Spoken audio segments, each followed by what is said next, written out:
जितना easy chapter है उतना इजी कोऑर्डिनेट है कोई चैप्टर नहीं होगा, राइट। लीनियर इक्वेशंस में भी डिफिकल्ट वाली इक्वेशंस हमारी खत्म हो गई हैं। चैप्टर 5 जो है एपी का, दिस इज अमेलगमेशन ऑफ, कुछ नहीं होगा, जब भी आपने एपी का क्वेश्चन देखना है ना, इसमें आपकी लीनियर इक्वेशंस बनेगी, या तो एक लीनियर इक्वेशन बनेगी, हद से हद एक दो जगह क्वेश्चन है जहां पे क्वाड्रेटिक इक्वेशन बनती है, वो भी एक टाइप ऑफ क्वेश्चन है, बता दूंगी कौन सा, समझ में आ गया। या linear equation, this entire chapter is focused on one thing, हमेशा इस चैप्टर में क्या होगा, आपको इक्वेशन खुद से बनानी है। क्लियर हो गया। गिनकर 3 फॉर्मूलाज है, ठीक है, मैं ब्रॉडली 2 फॉर्मूलाज ही कहती हूँ। सेकंड वाले फॉर्मूला का ना, फर्स्ट फॉर्मूला तो एक जैसा ही है, सेकंड वाले फॉर्मूला की 3 टाइप्स हैं बस, उसके अलावा कोई और इसमें फॉर्मूला नहीं है। सेकंड वाले फॉर्मूला की 3 टाइप्स आ जाती है, रेस्ट इस चैप्टर में कुछ नहीं है। तो जब भी मैं हमेशा एक चीज कहती हूँ, जब भी एपी का क्वेश्चन आपको दिखा लग जाए, पता लग जाएगा एपी का क्वेश्चन है, या तो अरिथमेटिक प्रोग्रेशन कहाँ होगा, टर्म कहाँ होगा, फर्स्ट टर्म सेकंड टर्म ऐसे लिखकर कहाँ होगा। तो जब भी एपी का क्वेश्चन आता है ना, आई ऑलवेज से, नहीं समझ में आ रहा तो एक जो ये फॉर्मूलाज लिखवाऊंगी, जिसे मैं कहती हूँ एक टर्म का फॉर्मूला, एक सम का फॉर्मूला, लिख लो, फॉर्मूला अपने पास लिख लो, फिर क्वेश्चन में देखो दिया क्या हुआ है, स्टार्ट फिलिंग इन गैप्स की, ए दिया हुआ है, एन दिया हुआ है, जो हम अभी रिकॉग्नाइज करेंगे, ठीक है। तो जब भी आपको मैं क्वेश्चन करवाऊंगी, आपने यही सोचना है, या टर्म के बारे में मेंशन किया होगा या सम, ठीक है, 2 ही चीजें आएंगी, टर्म या सम।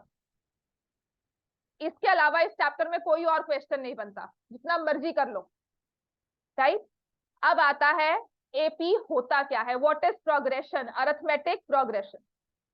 पहली चीज तो, if I right certain numbers, है ना, ये क्विजेस बहुत आती है, ये लॉजिकल क्वेश्चन जब भी हम करते हैं, for example I am writing this, so by this time you figure out next term क्या होगी भाई, 49, सबको समझ में आ रही है। उसके बाद क्या टर्म होगी, उसके बाद क्या टर्म होगी, अब मैं आपको इसके आगे 10 टर्म्स भी लिखने को बोल दूं, आपको समझ में आ गया। आपने क्या किया, इन टर्म्स को एक लॉजिक के साथ रिलेट किया, है ना, इनके पीछे कोई एग्जिस्टेंस का कोई एक लॉजिक ढूंढा भी, कैसे आ रही है ये टर्म्स, क्या है इनमें लॉजिक, किसके स्क्वायर कर रहे हो आप, नेचुरल नंबर्स 1 2 3 4 के, और कंजेक्टिव है, समझ में आ गया। मान लो मैं ये नंबर लिख रही हूं, अब बताओ नेक्स्ट क्या होगा। अब मैंने क्या किया, ऑड नंबर्स का स्क्वायर लिख दिया, है ना। तो आप जब भी किसी सीक्वेंस ऑफ नंबर्स को देखते हो, किसको, सीक्वेंस को, कौन सा सीक्वेंस, नंबर्स का, लेटर्स का भी होता है, but because we are in math, हम मैथ के नंबर्स में ही देख रहे हैं, ठीक है। तो जब भी हम किसी सीक्वेंस ऑफ नंबर्स को देखते हैं ना, हम उन्हें किसी लॉजिक से रिलेट करते हैं। क्लियर हो गया, right. For example if I right, let me से,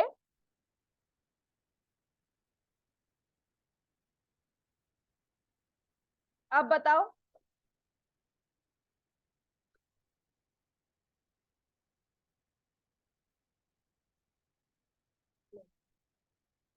और प्रॉपरली बता, डर के क्यों बोल रहा है, बोलो ऊंची आवाज में बोलो, क्या बोल रहे हो। एक तो यार पंखा कम करो, मेरी आवाज में वैसे ही गूंजेगी, तो एक एक नंबर कम करते, हाँ अब बोल।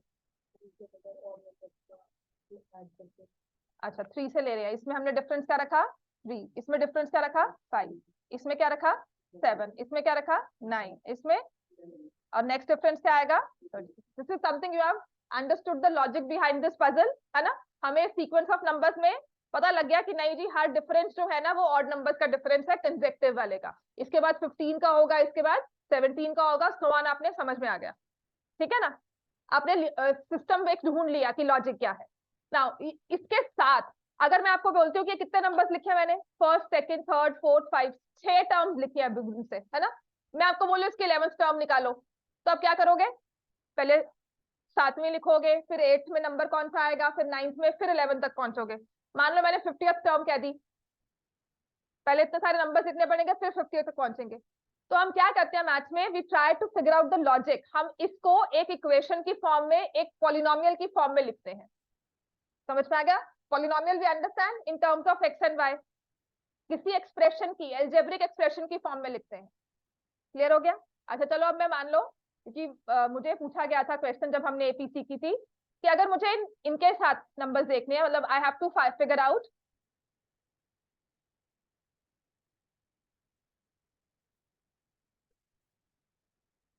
बताओ नेक्स्ट 3 लेटर्स कौन से होंगे। नंबर्स के बारे में बात की ना, नेक्स्ट 3 लेटर्स कौन से होंगे बताओ।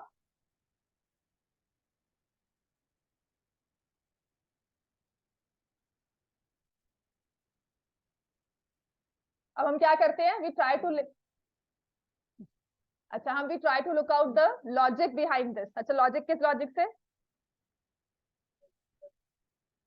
एस के बाद टी आएगा तो इसलिए जी लिख दिया।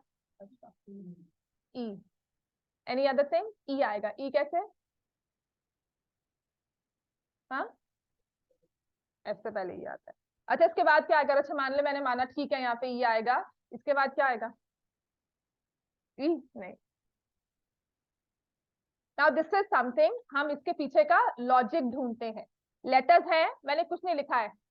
आई ट्राई टू रिपीट, आई से क्लॉक टिक कर रही है 1 2 3 4 5 6 7 8 9 एंड 10। तो मैंने क्या लिखा है, 1 2 3 4 5 6 7 8 9। समझ में आ गया। वन, वन किससे स्टार्ट होता है, वन के स्पेलिंग क्या है भाई, वर्ड फॉर्म में ओ एन ई, ओ लिखा। टू के स्पेलिंग क्या होते हैं, टी लिखा। थ्री के स्पेलिंग क्या होते हैं, समझ में आ गया। तो I am writing word form में the first letter of each word, each number. समझ में आ गया। तो this is the logic behind the letters. अब इसको हम एपी नहीं बोलते, है ना। हमने क्या लिखा, एक पजल लिखा, उस पजल के पीछे का लॉजिक डिकोड किया, and then we form subsequent numbers या subsequent terms of that particular, कि उस सीक्वेंस में और कौन से नंबर्स आएंगे, राइट।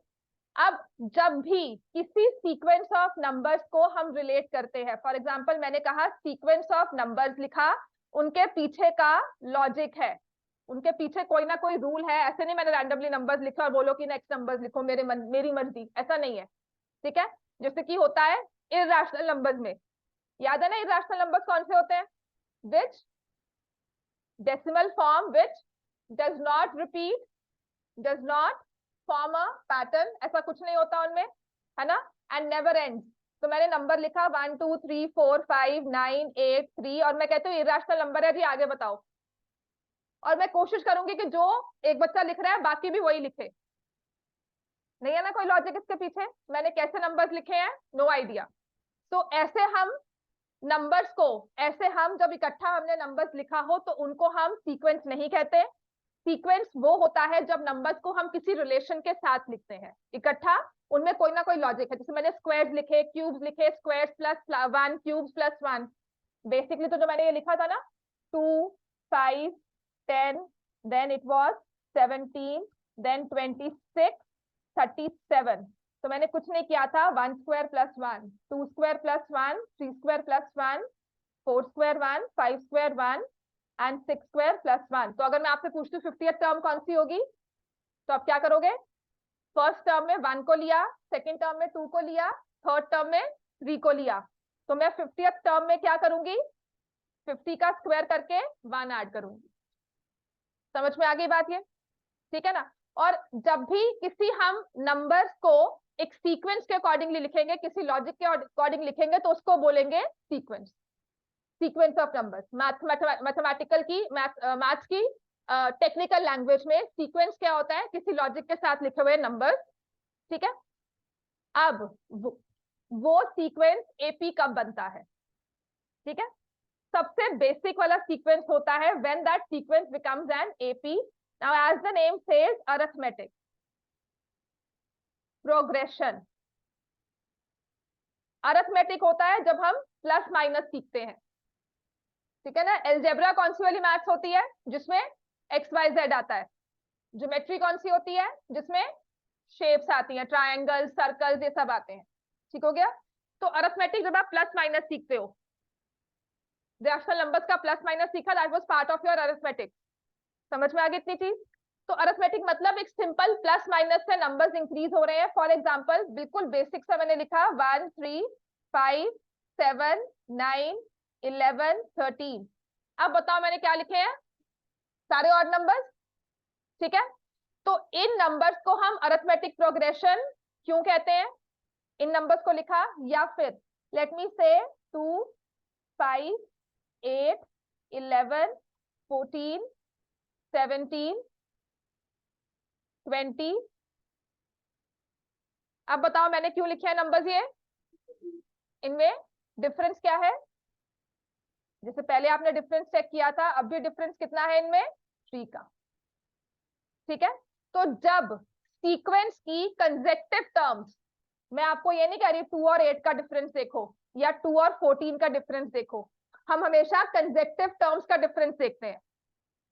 तो जब भी सीक्वेंस की कंसेक्टिव टर्म्स का डिफरेंस एक कांस्टेंट होता है, लिखो सीक्वेंस की consecutive terms, consecutive terms of a sequence has the same difference, any two consecutive terms, किसी भी दो consecutive terms, इसको 100 terms का लिख लो, कोई भी दो consecutive terms लिख लो, अगर उनका same difference होता है ना, तब उस सीक्वेंस को हम बोलते हैं अरिथमेटिक प्रोग्रेशन, तब उस सीक्वेंस को बोलते हैं अरिथमेटिक प्रोग्रेशन। पढ़ने बैठोगे, आज अगर 2 क्वेश्चन हुए तो कल 3 होंगे या 4 होंगे, 10 क्वेश्चन नहीं होते, ठीक है। तो स्टडी आवर्स जो होते हैं वो अरिथमेटिकली इंक्रीज करते हैं, ज्योमेट्रिकली नहीं कि आज 2 घंटे बैठे हो कल 4 घंटे फिर हम 16 घंटे बैठने पड़ जाएंगे, ऐसा नहीं होता है, या 8 घंटे पढ़ेंगे, डबल नहीं होता है। This is a very basic एक सिचुएशन है, प्रोडक्शन जब भी किसी क्रॉप्स की होती है या किसी भी फैक्ट्री में होती है, वो अरिथमेटिकली इंक्रीज करती है, वो ज्योमेट्रिकली इंक्रीज नहीं करती। But your population it grows geometrically, multiply होती है। समझ में आ गया, राइट। अरिथमेटिक प्रोग्रेशन मतलब प्लस माइनस हुआ है, क्लियर हो गया। ज्योमेट्रिक होता है मल्टीप्लाई, जैसे कोविड था, केसेस क्या थे, 1 से गोस टू 10, 10 से 100, तो उसको एक्सपोनेंशियल कहते थे कि मल्टीप्लाई हो के इंक्रीज हो रहा है। समझ में आ गया, आर वी क्लियर। जो भी प्रोग्रेशन होता है, 2-3 तरह की प्रोग्रेशन है, सबसे बेसिक वाला आपका एपी है, जिसमें प्लस माइनस लेंगे तो they have the same difference, they increase by a same number, right.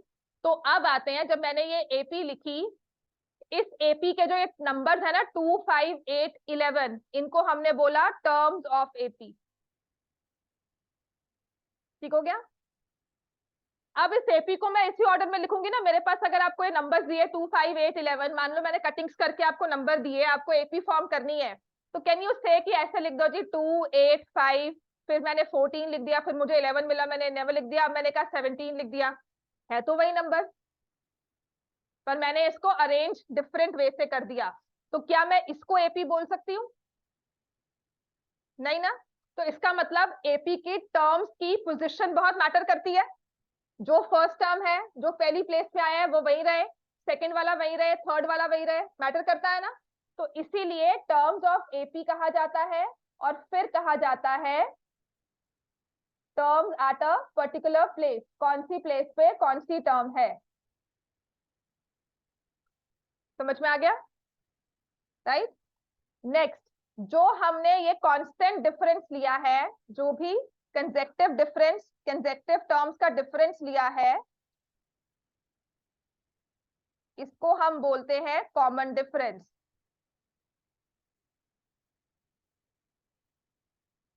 ठीक है। अब इसी के अकॉर्डिंगली जो मैंने ये नंबर्स लिखे हैं ना आपके पास,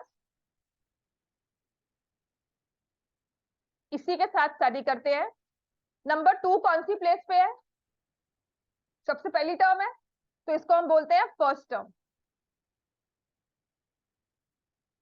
first term of AP usually A से लिखा जाता है, या फिर आप लिख दोगे A1, ए लिखकर सबस्क्रिप्ट में 1, ए लिखा और सबस्क्रिप्ट में 1, उसके नीचे पुट पर 1, ठीक है।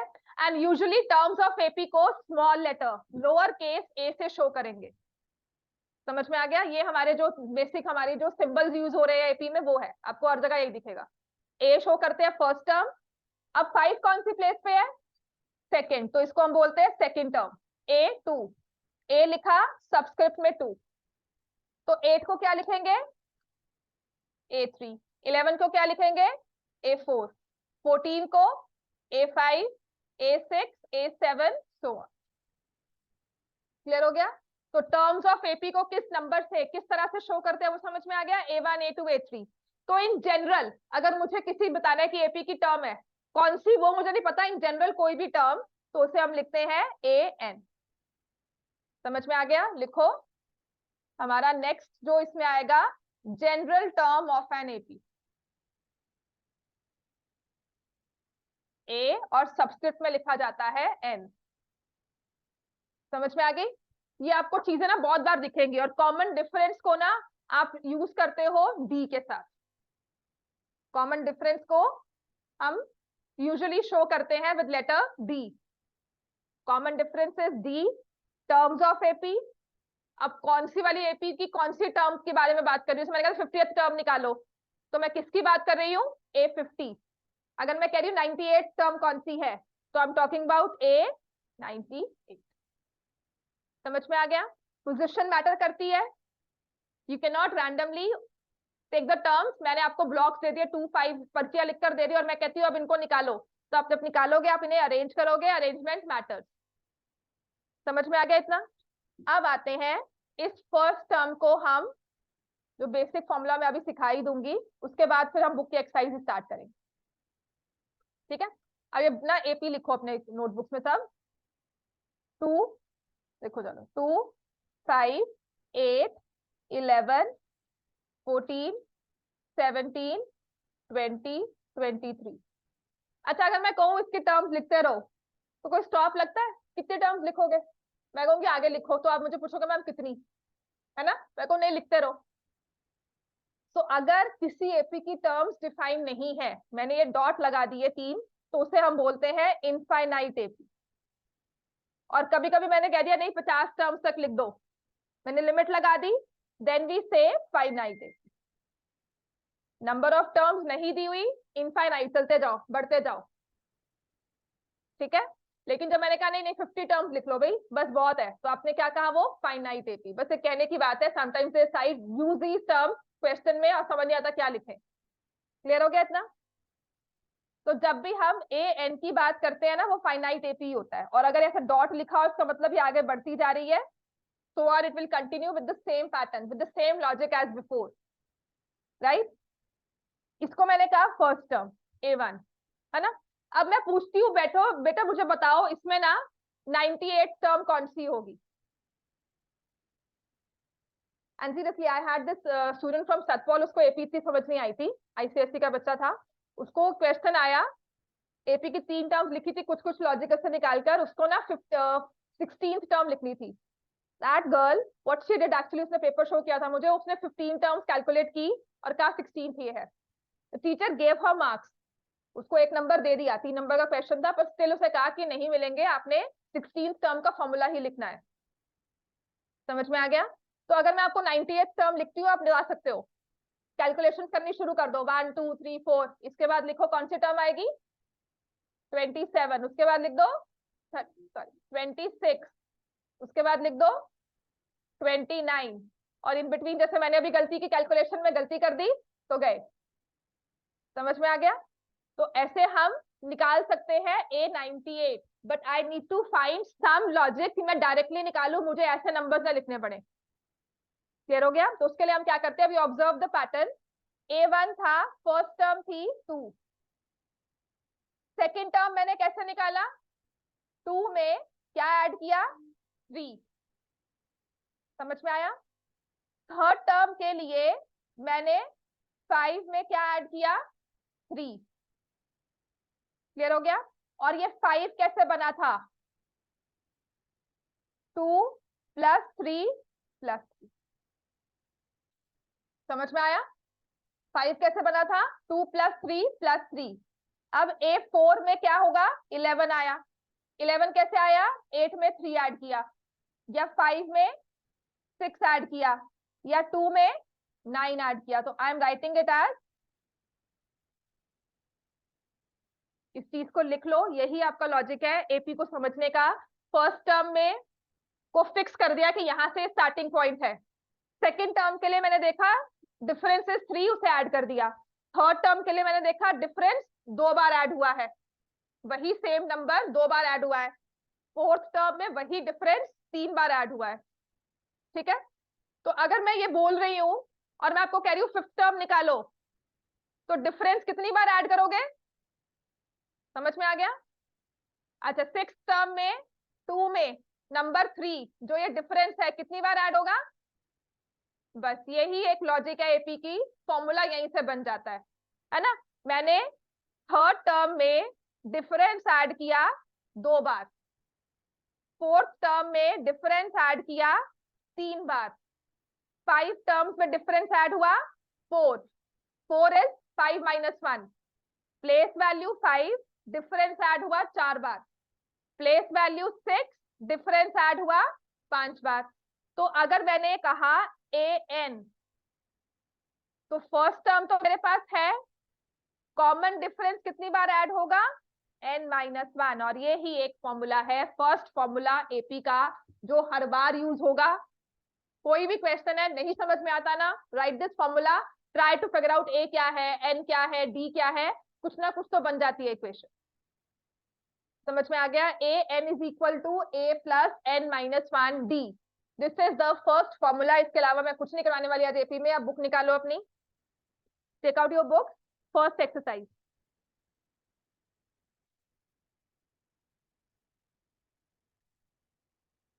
ये तो एपी ना आप अपनी रियल लाइफ में बहुत जगह देखते हो, पैटर्न्स में, अरेंजमेंट में, राइट। जैसे कि अगर सबसे इजी वे टू समझना एपी का, आप मनी इन्वेस्ट करते हो या मनी बैंक में पुट करते हो, बैंक में इन्वेस्ट डालते हो, इंटरेस्ट मिलता है। समझ में आ गया? That interest is AP. Clear हो गया? वो जो एक पैटर्न बनता है उसे हम एपी कह देते हैं, राइट। और सेविंग स्कीम्स होती हैं उनमें, अच्छा जैसे सैलरी इंक्रीज होती है, इंक्रीमेंट्स होते हैं सैलरी के, that also goes by AP. Fix amount हर साल सैलरी में बढ़ रहा है। क्लियर हो गया? After a number of month salary increase करेगी 10% से 20% से, तो दैट इज ऑल्सो एपी, जो रियल लाइफ सिचुएशन होती है। तो फर्स्ट ऑफ ऑल हमारे पास आएगा एपी में एग्जाम्पल नंबर 1। चलो निकालो भाई बुक अपनी, कुछ नहीं करना है, आराम से ये काम करना है। ठीक है, एग्जाम्पल 1, आपने ये फॉर्मूला याद करना है, general term of an AP. For the AP अब लिखा हुआ है 3/2, 1/2, -1/2, -3/2। एक तो जब ये ना डिनोमिनेटर 2 दिया जाता है ना, मुझे समझ नहीं आती क्यों, क्योंकि मैं इस नंबर को 3/2 को बहुत आसानी से लिख सकती हूँ 1.5, वो समझना आसान है। I am a person who works with fractions. आपने देखा होगा मैं किसी भी नंबर को ना जल्दी फ्रैक्शंस में कन्वर्ट कर लेती हूँ, है ना। मुझे 5/8 लिखा होगा या 0.5 लिखा होगा, मैं 5/10 करके 1/2 कर लूंगी। बट व्हेन इन एपी मुझे नीचे ना 2 दिख जाए ना, अगर न्यूमरेटर में, डिनोमिनेटर में 2 दिख जाए, I always prefer to take it as decimal. 1.5 half क्या हो जाएगा,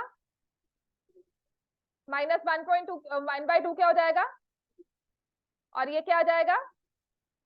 यहाँ पर ना if I see it in place as not as fractions but as decimals, इनमें ना सॉल्विंग बहुत आसान हो जाती है। कॉमन डिफरेंस क्या है?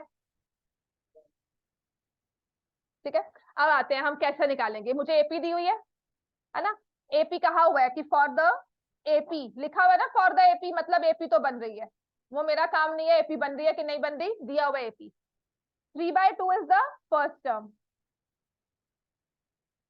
अब ये एपी एक्चुअल में है या नहीं है, हम कैसे चेक करते हैं, लिखेंगे हम how to check whether the given number is AP. Check for AP कैसे होता है? ठीक है, तो ये फर्स्ट टर्म, ये सेकंड टर्म, ये थर्ड टर्म, ये फोर्थ टर्म, ये क्यों लिख रही हूँ ना, समझ में आएगा अब। चेक फॉर एपी क्या है? सेकंड टर्म से फर्स्ट टर्म माइनस करो। सेकंड टर्म कौन सी है? 1/2। फर्स्ट टर्म कौन सी है? अब माइनस करेंगे, 1 -3/2 -2/2। समझ में आ गया? अब वो चीज तो मैं इससे डायरेक्टली देख रही थी, 0.5 में से 1.5, क्लियर हो गया? दिस इज आई प्रेफर कि फ्रैक्शंस को 17.2 दिया हुआ है, मुझे पता है वो 8.5 है। समझ में आ गया? 17/2 और 15/2 को माइनस करना है या 14/2 को माइनस करना है, मैं डायरेक्टली क्या करती हूँ, 17/2 इज 8.5, 14/2 क्योंकि दिया हुआ था कैसे होगा, 7 एंड 17/2। अब इसमें एलसीएम लोगे, 14 माइनस करोगे 3.5 लिखोगे, 3/2 लिखोगे, 1.5 लिखोगे, है ना? और 17/2 को क्या देखा, 8.5 माइनस किया 1.5। समझ में आ गई चीज ये? आ जाओ अब इसमें आए, इसमें हमने कहा a2 माइनस a1, पहले स्टेप में तो डिफरेंस -1 है। अब ऐसे ही a3 minus a2, how to check for AP? आपको ना यूजुअली एपी के लिए 3 टर्म्स दी जाएंगी, मिनिमम 3 टर्म्स मस्ट होती है, first second and third. a2 minus a1, a3 minus a2, -1/2 -1/2, दो हाफ्स को ऐड किया क्या बनता है, -1। पहले स्टेप में भी कॉमन डिफरेंस -1 था, सेकंड वाले में भी -1 था, therefore the given sequence forms an AP। Clear हो गया? तो हम करते हैं common difference is a2 minus a1 is equal to a3 minus a2। Clear हो गया इतना बच्चे? क्योंकि ये क्वेश्चन 1 मार्क में आता है, check whether the given numbers form an AP. ठीक हो गया? 1 मार्क में कभी भी पूछ सकते हैं, check whether given numbers form an AP, how will you know, how can an AP? समझ में आ गई बात ये? आ भी क्लियर? ठीक है, अब ये कॉमन डिफरेंस -1 आया ना, मैं तो प्रोग्रेशन कह रही हूँ, प्रोग्रेस कर रहा है, तो प्रोग्रेस तो डाउनवर्ड्स भी होता है ना? तो कॉमन डिफरेंस कैन बी, लिख लो, plus, can be minus, common difference can be positive, common difference can be negative, और एक थर्ड केस क्या आता है, कॉमन डिफरेंस कैन बी 0। अगर कॉमन डिफरेंस प्लस में हो ना तो उसको बोलते हैं increasing AP, common difference minus में हो तो उसको हम बोलते हैं डिक्रीजिंग एपी, और कॉमन डिफरेंस सेम हो, आज भी 2 घंटे पढ़ रहे हैं, कल भी 2 घंटे, रोज 1 घंटा क्लास होती है ना, तो उसको हम बोल देते हैं constant AP.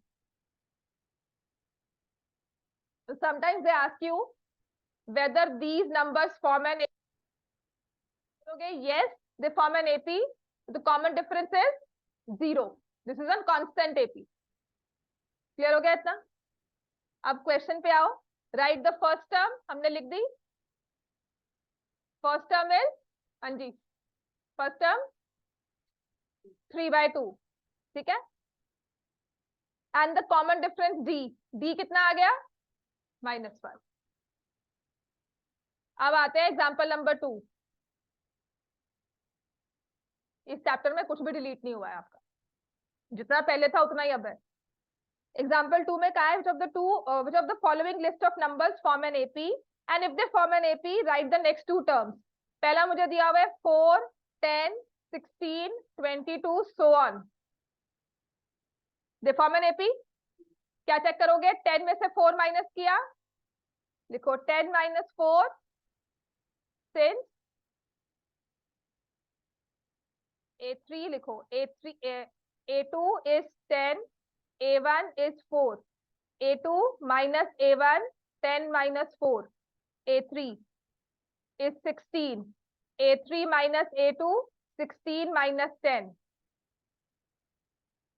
since A2 minus A1 is equal to A3 minus A2, therefore the given numbers form an AP,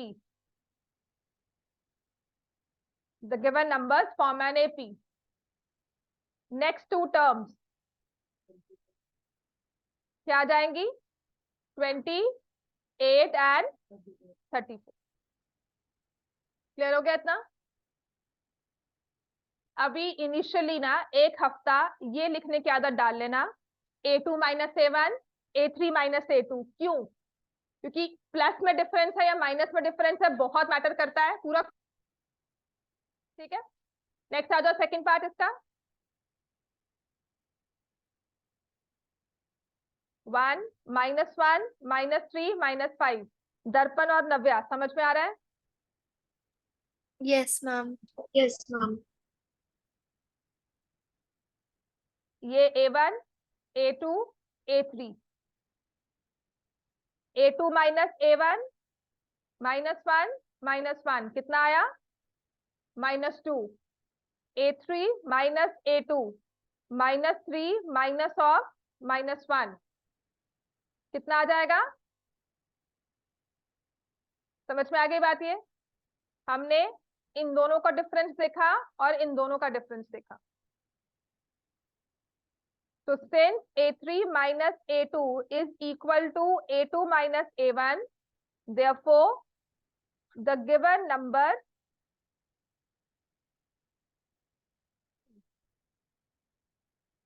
numbers form an AP। तो नेक्स्ट की दो टर्म्स क्या होंगी?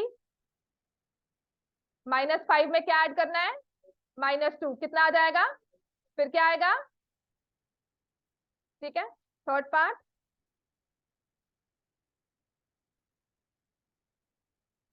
-2 2 -2 2 -2 so on। A2 minus A1 2 minus of -2 कितना आ गया? 4। A3 minus A2 A3 क्या है? -2 और यहाँ पर A2 क्या है? 2। तो क्या 4 और -4 सेम होते हैं? नो। तो since A2 minus A1 is not equal to A3 minus A2, the given terms are not in AP। और अगर AP नहीं है तो नेक्स्ट की टर्म्स लिखने की भी हमें कोई जरूरत। Fourth part. हाँ जी, फोर्थ पार्ट देखने से क्या एपी लगता है? यस।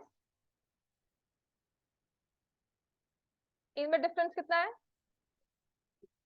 इन दोनों में क्या है और इसमें? Given terms are not in AP. ठीक है, मैं कह रही हूं कि नहीं जी बच्चों, 3 टर्म तक देख लो लेकिन फोर्थ टर्म दिख रही है, वो 2 है। समझ में आ गया इतना?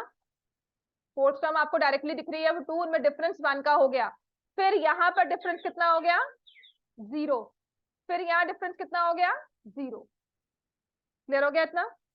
ऐसे चलो स्टार्ट करो एक्सरसाइज 5.1 में क्वेश्चन नंबर 2। फर्स्ट क्वेश्चन अभी अवॉइड करना। Exercise 5.1 question number 2। ये जो सिचुएशन है ना, ये बाद में देखेंगे। क्वेश्चन नंबर 2 का फर्स्ट पार्ट।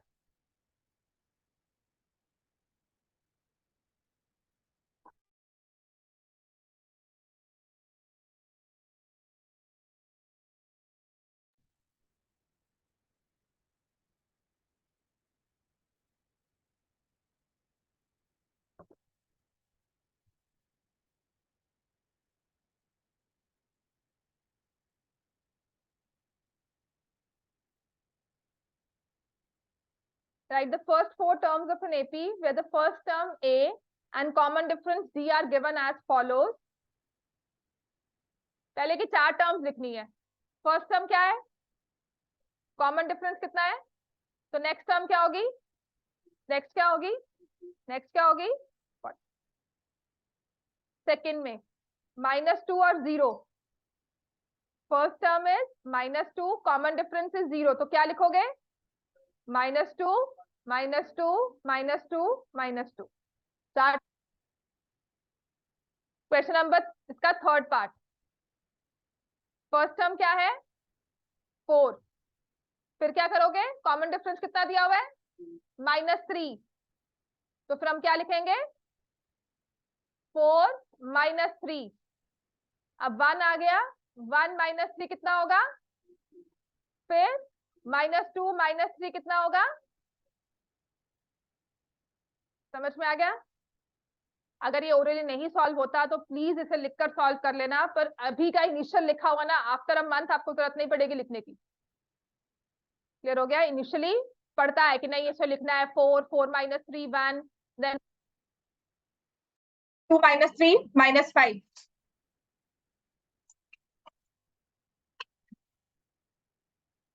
नेक्स्ट लिखो।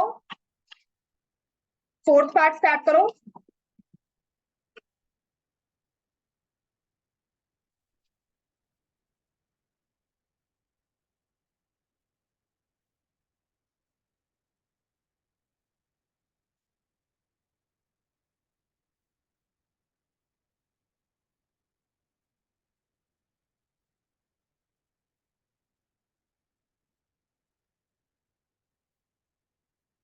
दूसरे वाले हेडफोन्स लेके जाना, दूसरे वाले हेडफोन्स लेके जाना चार्जिंग पे लगा।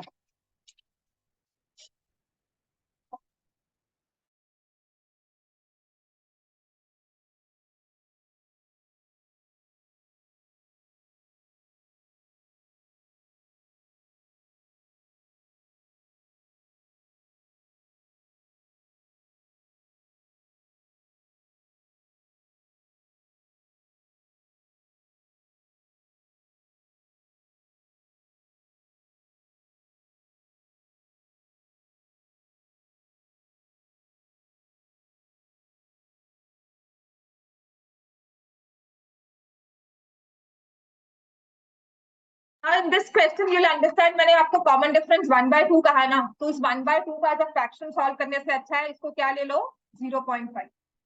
ठीक है, कॉमन डिफरेंस फर्स्ट टर्म हमारी क्या है -1।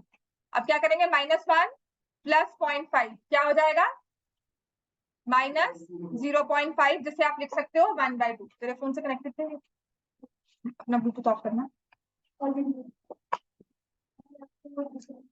अब हमने क्या करना है -0.5 में प्लस 0.5 ऐड किया तो क्या बन जाएगा 0। देन 0 में प्लस 0.5 ऐड किया तो क्या हो जाएगा 0.5।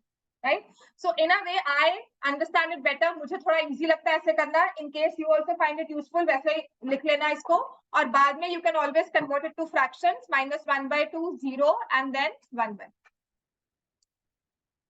क्लियर हो गया इतना? ऐसे ही फिफ्थ पार्ट करो।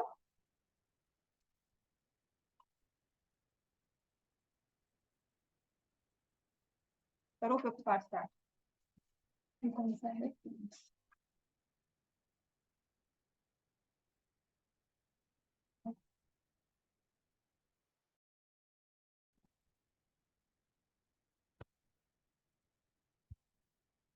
Now start with fifth part.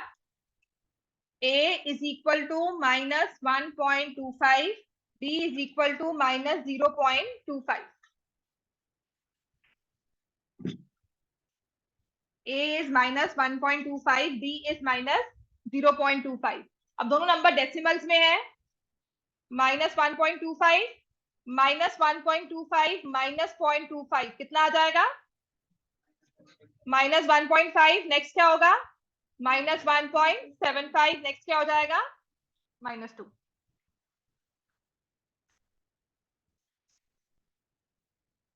Third question,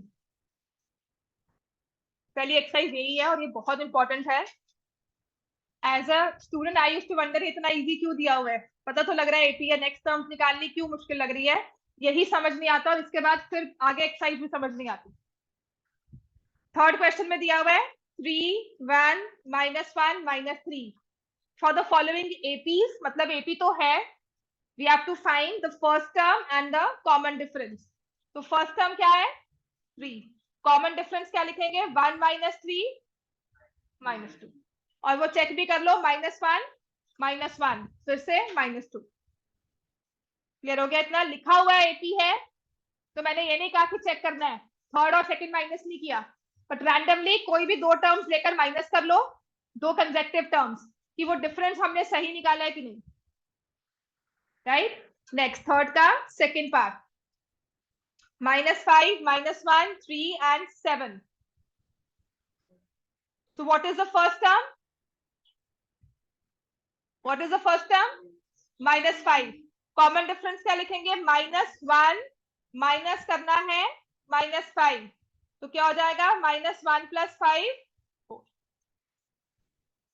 number increase हो रहे हैं ना, मेरे -5 था -1 हो गया, इंक्रीज है तो इंक्रीजिंग ए भी कॉमन डिफरेंस यूजुअली प्लस में होगा। फिर नंबर्स डिक्रीज कर रहे हैं तो वो डिक्रीजिंग एपी हो जाती है, कॉमन डिफरेंस नेगेटिव हो जाता है। थर्ड पार्ट, अब अगर 3 दिया हुआ है तो उसको मत फ्रैक्शंस में चेंज करना, डेसिमल्स में चेंज करना। 1/3 5/3 9/3 13/3। What is the first term and what do you think is the common difference? 4/3. common difference is 4/1। ठीक है, 5/3 -1/3 common difference 4/3।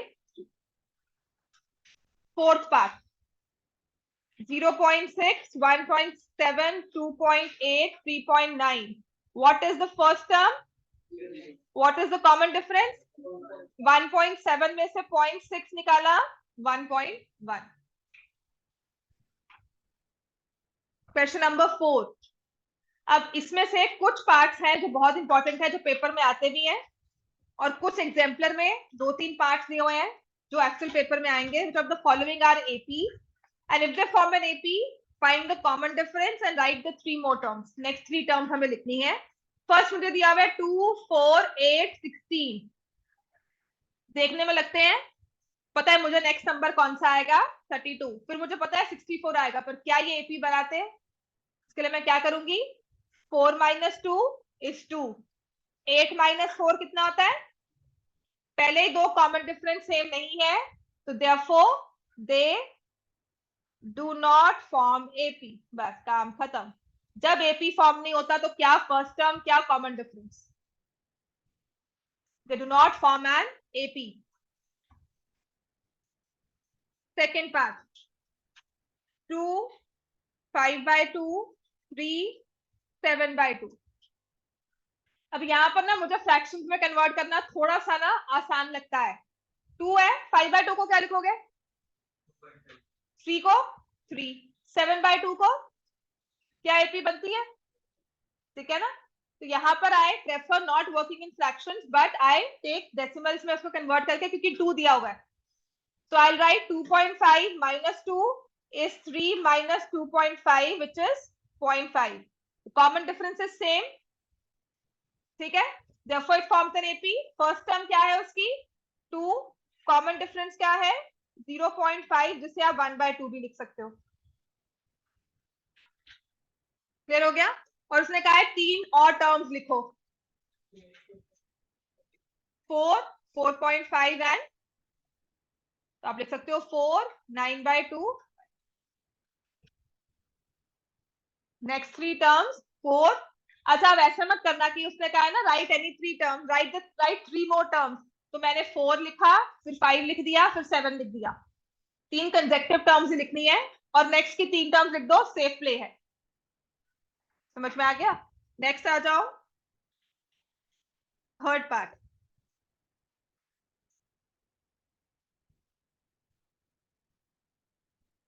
-1.2, -3.2, -5.2, -7. -3.2 minus of -1/2, -3.2 plus 1.2. कितना आ जाएगा डिफरेंस? -2. ऐसे ही -5.2 माइनस ऑफ -3.2. -5.2 में प्लस किया 3.2, कितना डिफरेंस है? -2. As the common difference is same, therefore the given terms form an AP, जिसमें फर्स्ट टर्म क्या है? -1/2. कॉमन डिफरेंस क्या है? -2. देखो इस क्वेश्चन में लिखा हुआ है if they form an AP find the common difference. तो आपने लिखना है कॉमन डिफरेंस इज -2. ये शो करना होता है, आंसर करके उसे सर्कल करना होता है. ठीक है ना. ये नहीं कि मैंने यहाँ लिख दिया मैम अपने आप ढूंढेंगे. मैम कॉमन डिफरेंस लिखा तो है -2. To specifically write it. D is equal to -2. समझ में आ गया. वो आधा नंबर जो कट जाता है ना, वो इसी चीज के लिए कटता है हमारा. अब उसके बाद आएंगे राइट द नेक्स्ट 3 टर्म्स. तो हम -7 के बाद क्या लिखेंगे? -9.2, -11.2, -13. फोर्थ पार्ट कर लो, फिर छुट्टी है. ठीक है, चलो जल्दी चले, बैठ जा आराम करिए. Fourth part -10, -6, -2 and 2. Do they form an AP? नहीं. हाँ, वो कहता नहीं. Do they form an AP? -6 minus of -10 कितना आता है? 6 + 10, -6 + 10 4. फिर -2 माइनस ऑफ -6, -2 + 6 क्या हो गया? 4. The given terms form an AP. First term क्या है इसकी? कॉमन डिफरेंस क्या है? नेक्स्ट की टर्म्स क्या आ जाएंगी? 6, 10 एंड 4. जाओ.